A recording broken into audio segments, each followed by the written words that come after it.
You will hear a new student, Stefan, talking to an assistant, Anna, at the student union about his membership. You now have 30 seconds to read questions 1 to 6.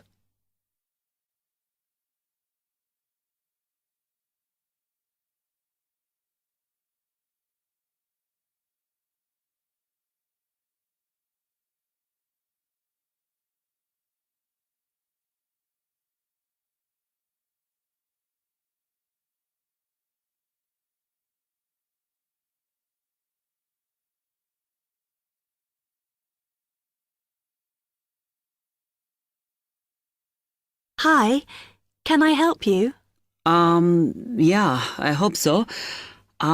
This is the first time I've been down to the union. I'm a new international student, and I just wondered what to do.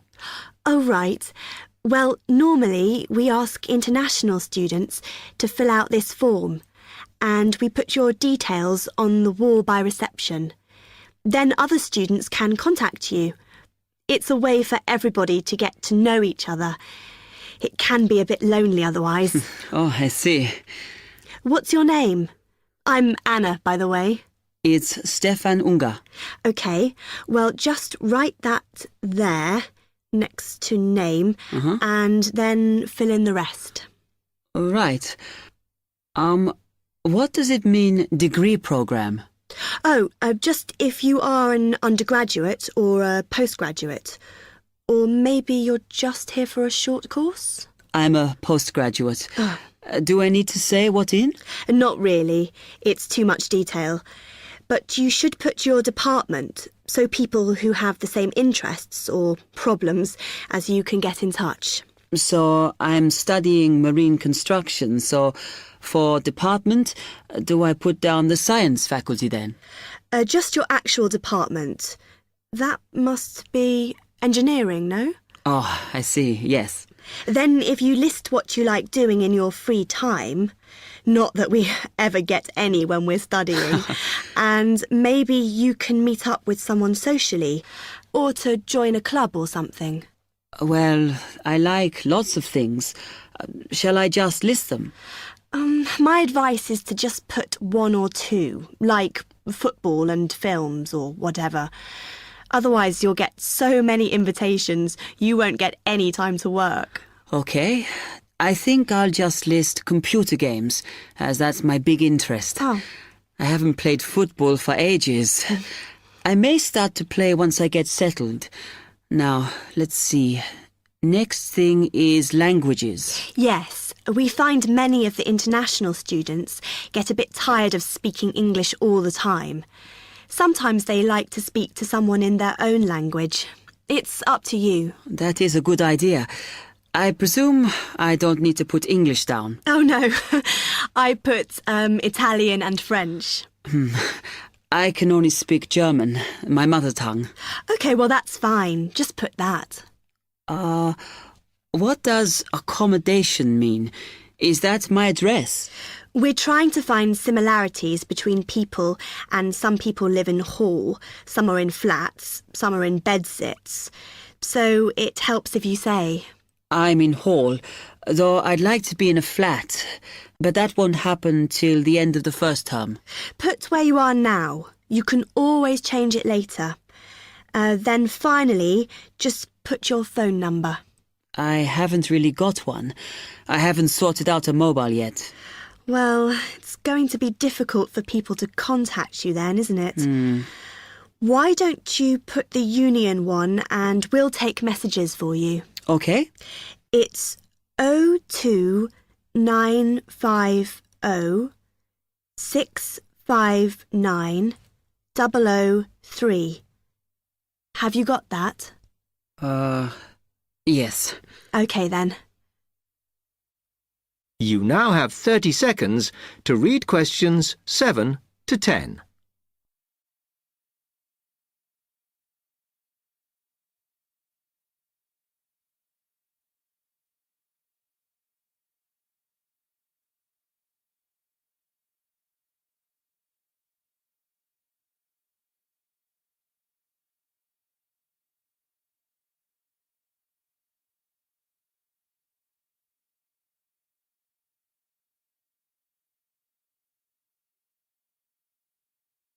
Oh, I had a couple more questions about the services you've got here.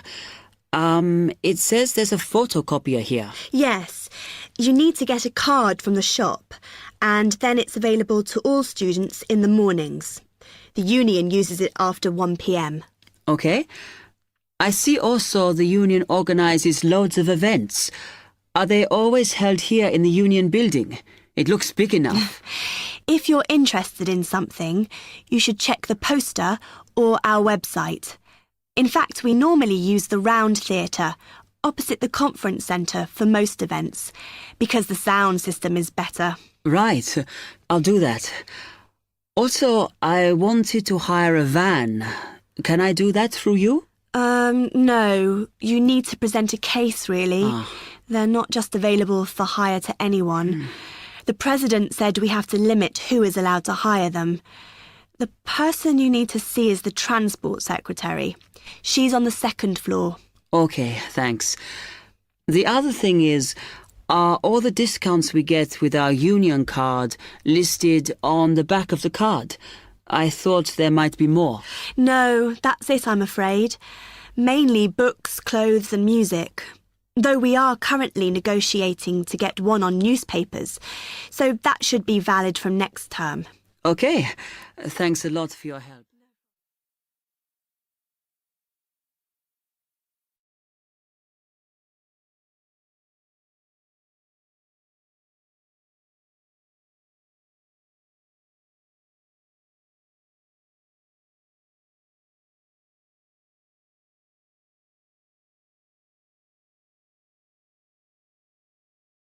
Section 2. You will hear a library assistant talking about the library she works in. You now have 30 seconds to read questions 11 to 15.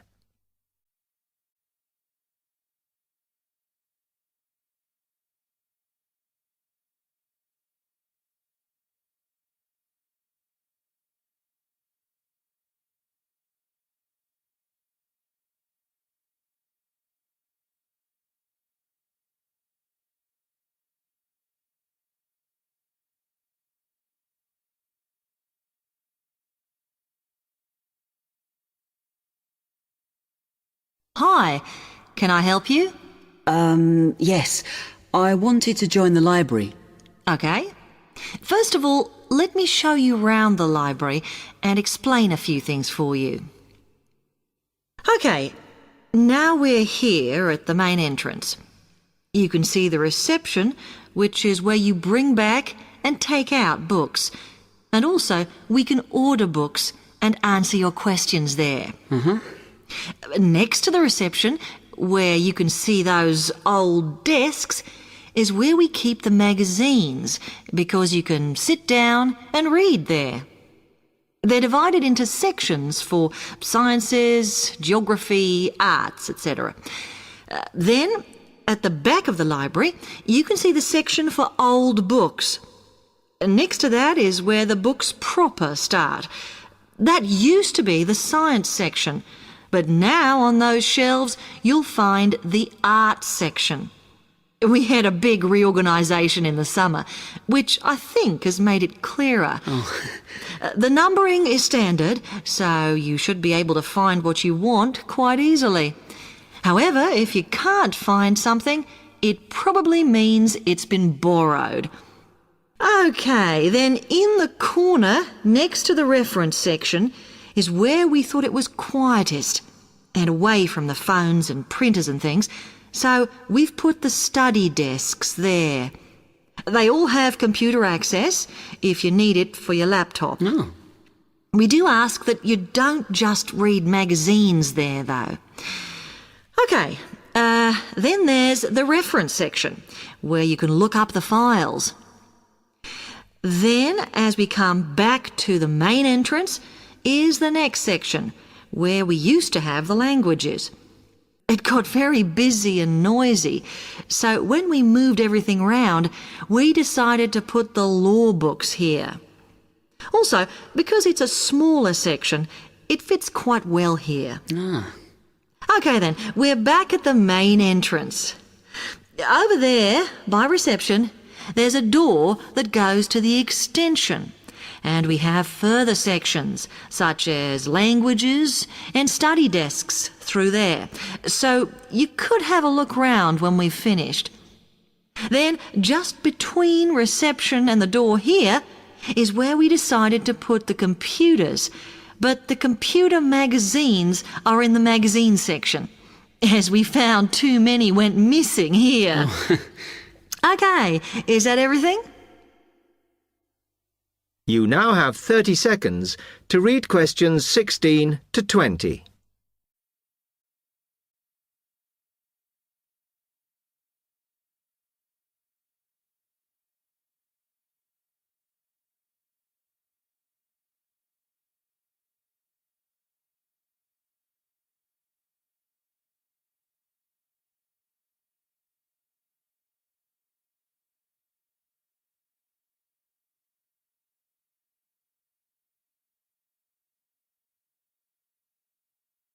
That's great, thanks. Can you just tell me a bit about borrowing and the rules and whatever? Of course. Over the last 2 months, we've been introducing a new system for this, and you can now take books out for 6 weeks. That's generally enough for most people. We usually get books back within 30 days. Of course, you may decide to renew the period. You used to have to come in to get the book stamped because we don't like doing it over the phone, as there's no record of it. But now you can do all that via email. Oh. If you do forget to renew, then we do make a charge, I'm afraid. That helps our costs, of course, but we do insist on it. The good news is that there is only one charge. I know some libraries charge £1 for 1 week and then it goes up with each week it's late. We ask for £1.50 as we think that's high enough to stop people being overdue. The other thing you may want to know is what you do about books that are not on the shelves. We do have a system for reserving them. All you have to do is fill in a yellow form behind those blue ones on the desk and give it to someone at reception. We'll let you know when it comes in. Also, sometimes you will need a journal article that we don't have but can get from other libraries. So we offer an ordering service if you need it. Now, if you'd like to fill in this form here.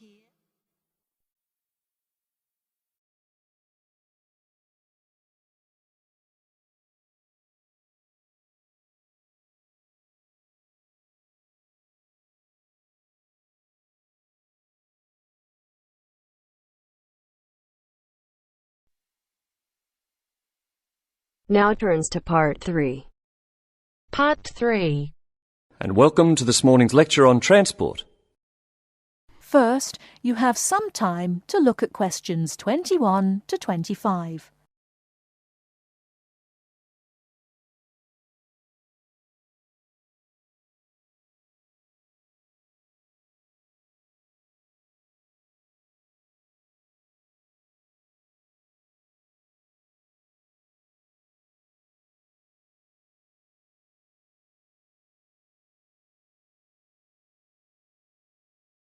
Now listen carefully and answer questions 21 to 25.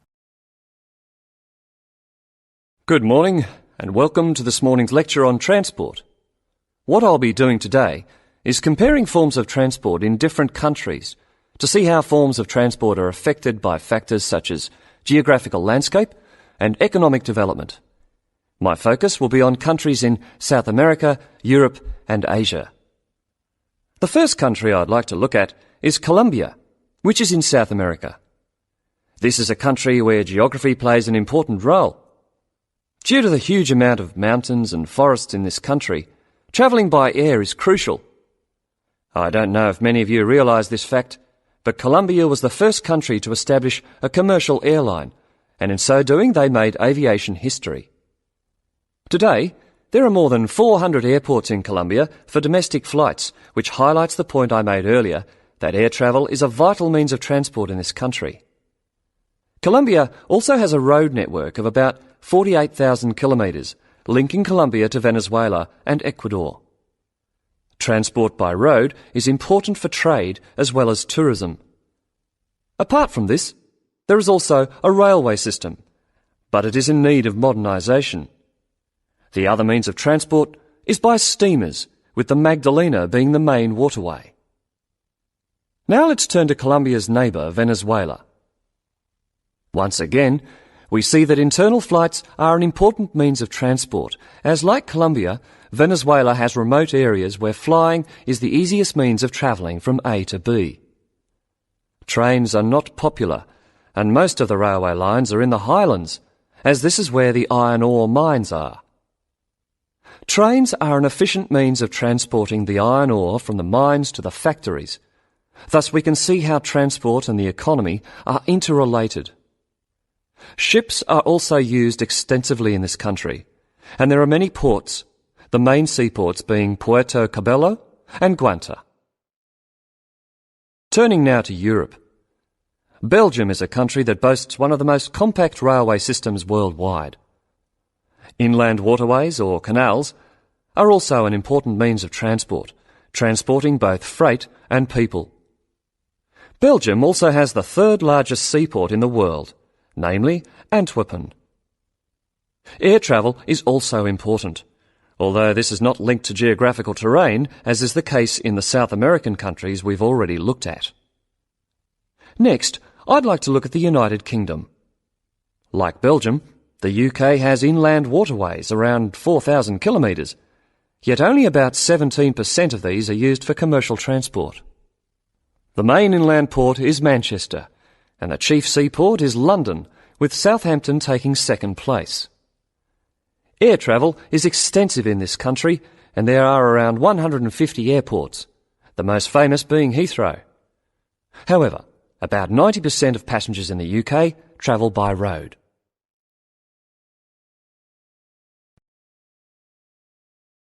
Before you hear the rest of the talk, you have some time to look at questions 26 to 30.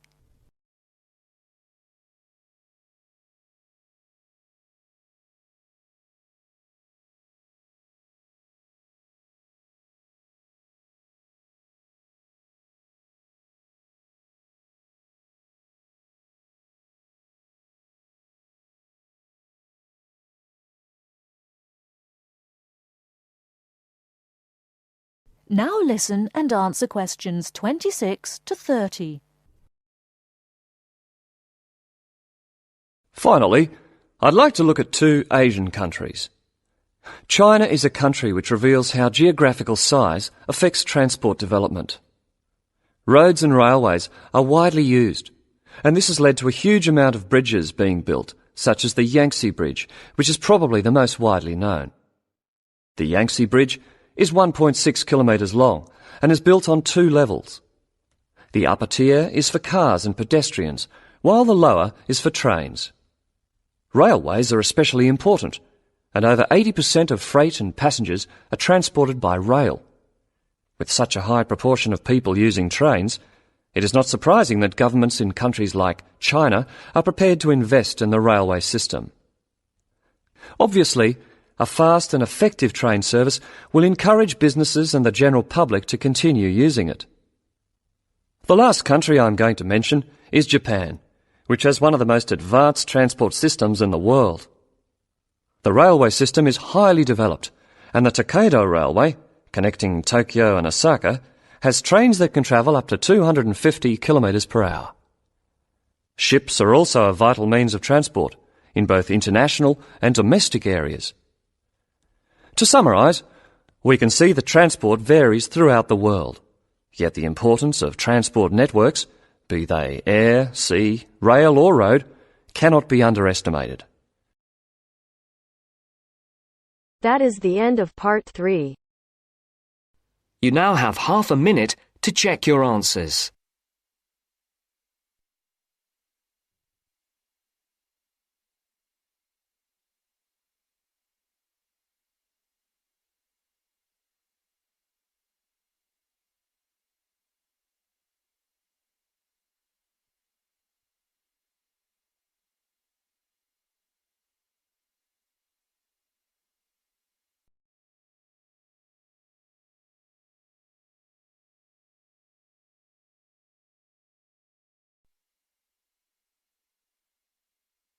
now turns to Part 4. Part 4. You will hear part of a lecture about how adults and babies communicate. You should answer the questions as you listen because you will not hear the recording a second time. First, you have some time to look at questions 31 to 40.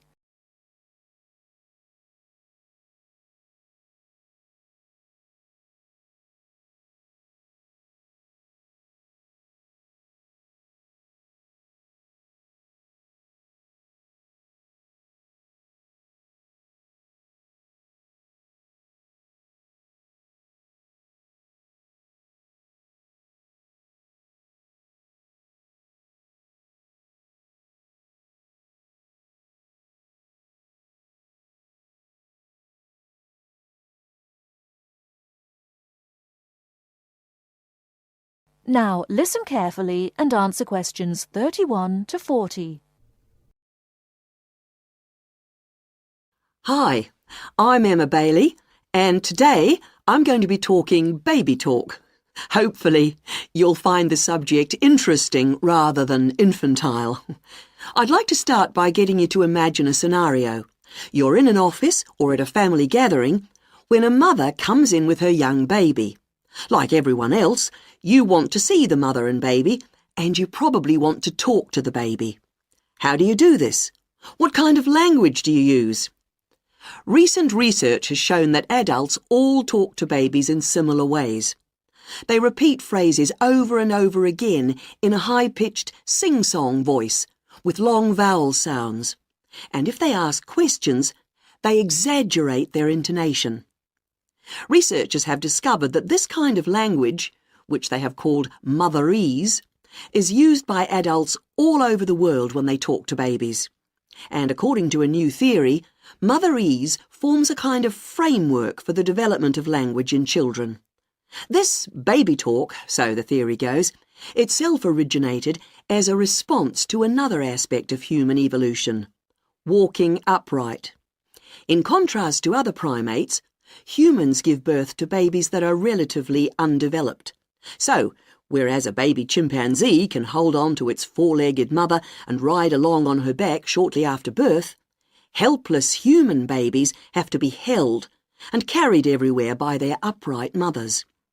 Having to hold on to an infant constantly would have made it more difficult for the mother to gather food. In this situation, researchers suggest, human mothers began putting their babies down beside them while gathering food. To pacify an infant distressed by this separation, the mother would talk to her offspring and continue her search for food.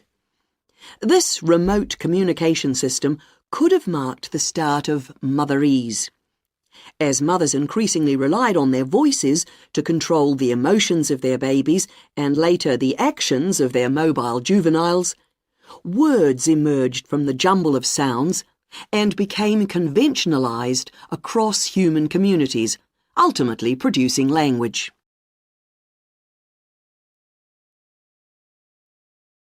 Not all anthropologists, however, accept the assumption that early human mothers put their children down when they were looking for food. They point out that even modern parents do not do this. Instead, they prefer to hold their babies in their arms or carry them around in slings. They suggest that early mothers probably made slings of some kind, both for ease of transportation and to keep their babies warm by holding them close to their bodies. If this was the case, they would not have needed to develop a way of comforting or controlling their babies from a distance. It's not only anthropologists, but also linguists who challenge this explanation for how language developed. They say that although the motherese theory may account for the development of speech, it does not explain the development of grammar. Nor, they say, does it explain how the sounds that mothers made acquired their meaning. Most experts believe that language is a relatively modern invention that appeared in the last 100,000 years or so. But if the latest theory is right, baby talk, and perhaps fully evolved language, was spoken much earlier than that. We know that humans were walking upright 1.5 million years ago, This means that mothers may have been putting their babies down at this time and communicating with them in motherese. We can be sure that this is not the end of the story, as anthropologists and linguists will continue to investigate the origins of this most human of abilities, language. That is the end of part 4. You now have half a minute to check your answers.